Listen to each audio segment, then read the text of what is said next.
नमस्कार दोस्तों, मैं हरजीत सिंह आपका स्वागत करता हूं साइंटिफिक सनातन। दोस्तों, दुनिया में मान्यता प्राप्त 193 कंट्रीज हैं, जिनमें से 150 से भी ज्यादा देशों में इस्कॉन मौजूद है। आपको जानकर हैरानी होगी कि दुनिया के 7 महाद्वीपों में से 6 महाद्वीपों में इस्कॉन के सेंटर हैं, जिनमें सबसे ज्यादा 135 सेंटर्स यूरोप में, 80 सेंटर एशिया में, 10 सेंटर ऑस्ट्रेलिया में, 68 सेंटर नॉर्थ अमेरिका में, 60 सेंटर साउथ अमेरिका में और 69 सेंटर अफ्रीका में भगवान कृष्ण के प्यार और शिक्षाएं बांट रहे हैं। पूरी दुनिया में केवल एक ही महाद्वीप है जहां एक भी टेम्पल मौजूद नहीं है, वह है एंटार्क्टिका, क्योंकि यहाँ बहुत ज्यादा ठंड है और रहने लायक कंडीशंस नहीं है। यहाँ समर में केवल 5000 लोग जबकि विंटर में लगभग 1000 लोग रहते हैं। लेकिन मंदिर न होने का मतलब यह नहीं है कि यहाँ इस्कॉन की मौजूदगी नहीं है। साल 2016 में इस्कॉन के 2 डिवोटीज जिनका नाम केशियंता दास और त्रिविक्रमा दास था, उन्होंने इस्कॉन की 50वीं एनिवर्सरी एक शिप पर रहते हुए 1 हफ्ते तक यहीं पर बनाई थी। इसमें अंटार्कटिका का पहला कीर्तन भी किया गया था। इसमें इन्होंने हरे कृष्णा बैनर और कृष्णा फ्लैग भी आइस पर लगाए थे। और एक चीज जो कि इस्कॉन डिवोटीज की खासियत है, वह है भगवत गीता बुक्स डिस्ट्रीब्यूशन, जो उन्होंने अंटार्कटिका के विभिन्न रिसर्च स्टेशन में जाके किया था। तो दोस्तों, दुनिया के इतने ठंडे इलाके में भी इस्कॉन अपने रूल्स नहीं भूलता। और आज का हमारा टॉपिक भी यही है कि इस्कॉन डिवोटीज सड़कों पर किताबें क्यों बेचते हैं। तो दोस्तों, टॉपिक स्टार्ट करने से पहले चैनल को सब्सक्राइब कर दीजिए ताकि ऐसी ही रोचक जानकारियां हम आपके सामने लेकर आते रहें। तो दोस्तों, दुनिया के लगभग हर देश में इस्कॉन मौजूद है। तो जिन देशों में इस्कॉन की मौजूदगी पाई जाती है, वहाँ पर आपको 2 चीजें देखने को मिलेंगी। एक तो उस देश की स्थानीय संस्कृति और एक इस्कॉन के डिवोटीज जो कि आध्यात्मिक साहित्य को डिस्ट्रीब्यूट करते हुए मिलेंगे। दरअसल दोस्तों, बुक्स को इस्कॉन का बेस कहा जाता है। बुक्स ही इस्कॉन का आधार है। इस्कॉन के अनुसार श्रुति स्मृति पुराणदि पंचरात्र विधिम विना एकांतिकी हरेर भक्ति उत्पत्त्येव कल्पते, जिसका अर्थ है कि जब तक कोई शास्त्र श्रुति स्मृति और पुराणादि का संदर्भ नहीं लेता, तब तक उसकी आध्यात्मिक गतिविधि समाज को परेशान करती है।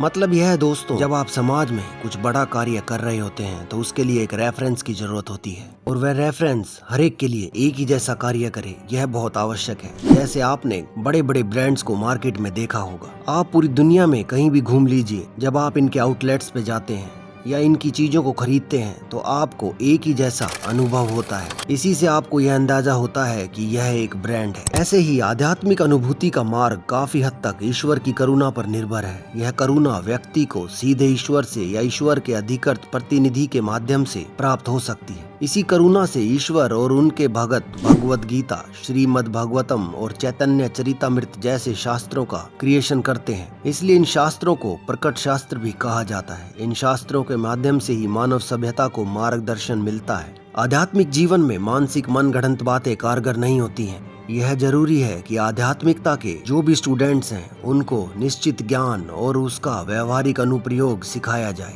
ऐसा अचूक ज्ञान वैदिक शास्त्रों के माध्यम से मानव समाज को उपलब्ध कराया जाता है। अब इन बातों को आप बोलकर नहीं बता सकते। इसके लिए जरूरी है कि सभी छात्रों के लिए एक ही जैसा पाठ्यक्रम मौजूद हो। इस्कॉन भक्तों द्वारा प्रकाशित, अध्ययन और वितरित की जाने वाली पुस्तकें भगवान के प्रमाणिक प्रतिनिधियों जैसे व्यासदेव, भगवान ब्रह्मा, विष्णु स्वामी, रामानुजाचार्य, माधवाचार्य, नारद मुनि, भगवान चैतन्य, ठाकुर भक्ति विनोद और इस्कॉन के संस्थापक आचार्य परम पूज्य एसी भक्ति वेदांत स्वामी श्रील प्रभुपाद द्वारा अधिकृत है। ये पुस्तकें दया प्राप्त करने का माध्यम है। इनमें शुद्ध आध्यात्मिक ज्ञान समाहित है। विषय वस्तु और उद्देश्य में यह पवित्रता अखंड शिष्य परंपरा के माध्यम से बनी रहती है। वास्तव में इस्कॉन में प्रचलित गुरु शिष्य परंपरा का पता आध्यात्मिक नेताओं की 32 पीढ़ियों के माध्यम से भगवान कृष्ण से लगाया जा सकता है।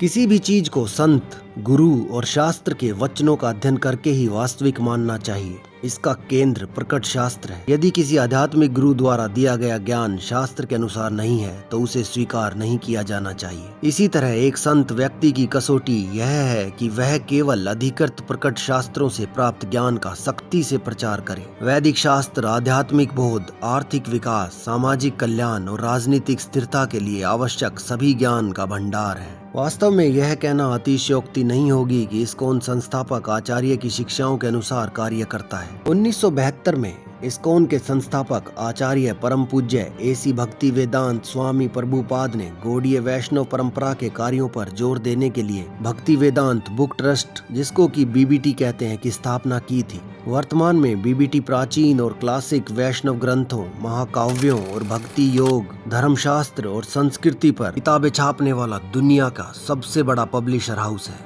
दोस्तों, क्या आप यह बात जानते हैं कि जब से इस्कॉन की स्थापना हुई है तब से लेके आज तक इस्कॉन कितनी बुक्स डिस्ट्रीब्यूट कर चुका है? तो दोस्तों, इस्कॉन ने जो आंकड़े बताए थे कि 1966 में अपनी स्थापना के बाद से लेकर आज तक 516 करोड़ पुस्तकें इस्कॉन के द्वारा वितरित की जा चुकी हैं। ये पुस्तकें श्रील प्रभुपाद द्वारा अंग्रेजी में लिखी गई थी और तब से इनका हिंदी, बंगाली, रूसी, स्पेनिश, फ्रेंच, जर्मन आदि 80 से भी ज्यादा भाषाओं में अनुवाद करके इनका वितरण किया जा चुका है।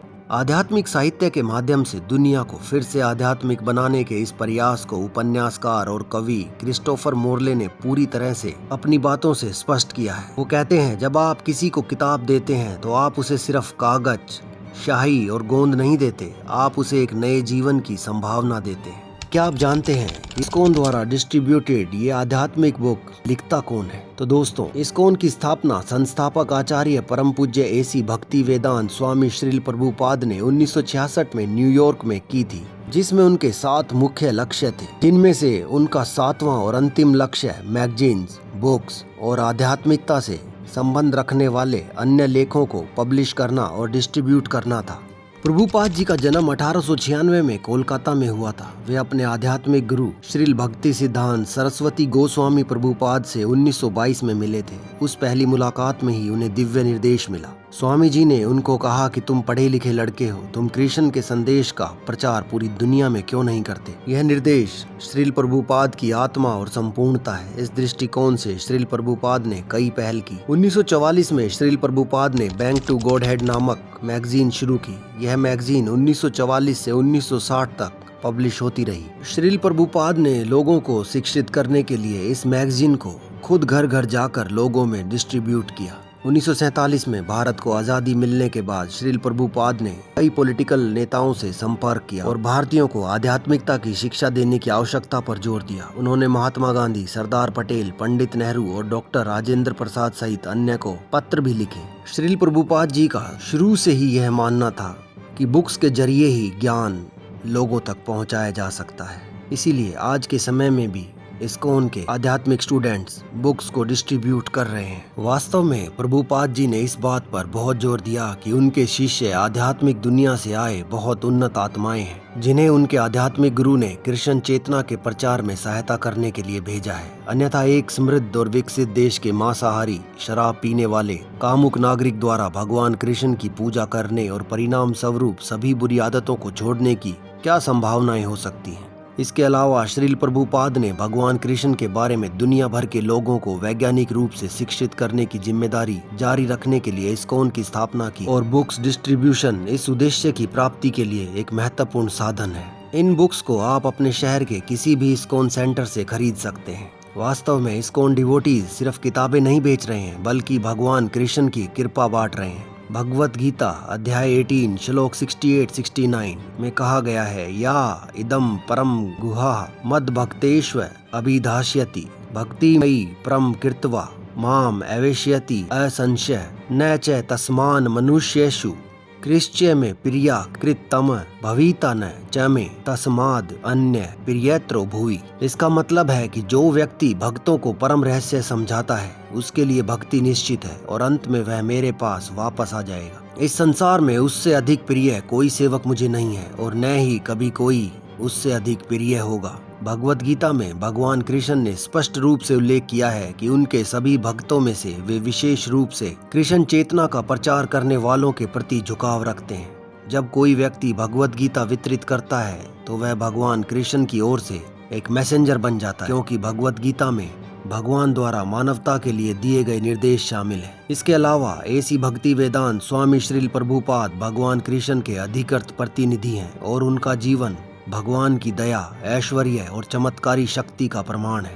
प्रभुपाद की ओर से बुक्स डिस्ट्रीब्यूशन करते समय इस्कॉन भगत उसी आध्यात्मिक दया और आनंद में भाग लेने के लिए आमंत्रित करते हैं। इसलिए दोस्तों, अगली बार जब भगवान का कोई मैसेंजर खिड़की के शीशे पर दस्तक दे तो पुस्तक के रूप में भगवान कृष्ण का स्वागत करने के लिए आप तैयार रहें। भगवान इतने दयालु हैं कि वे किसी के दिल को छूने के लिए अकल्पनीय रूप धारण करते हैं। तो ना जाने भगवान किस रूप में आपकी खिड़की का शीशा भी खटखटा दें। आज की वीडियो में दोस्तों बस इतना ही। ऐसी ही रोचक जानकारियों के लिए देखते रहिए साइंटिफिक सनातन और चैनल को सब्सक्राइब जरूर करिए। धन्यवाद दोस्तों।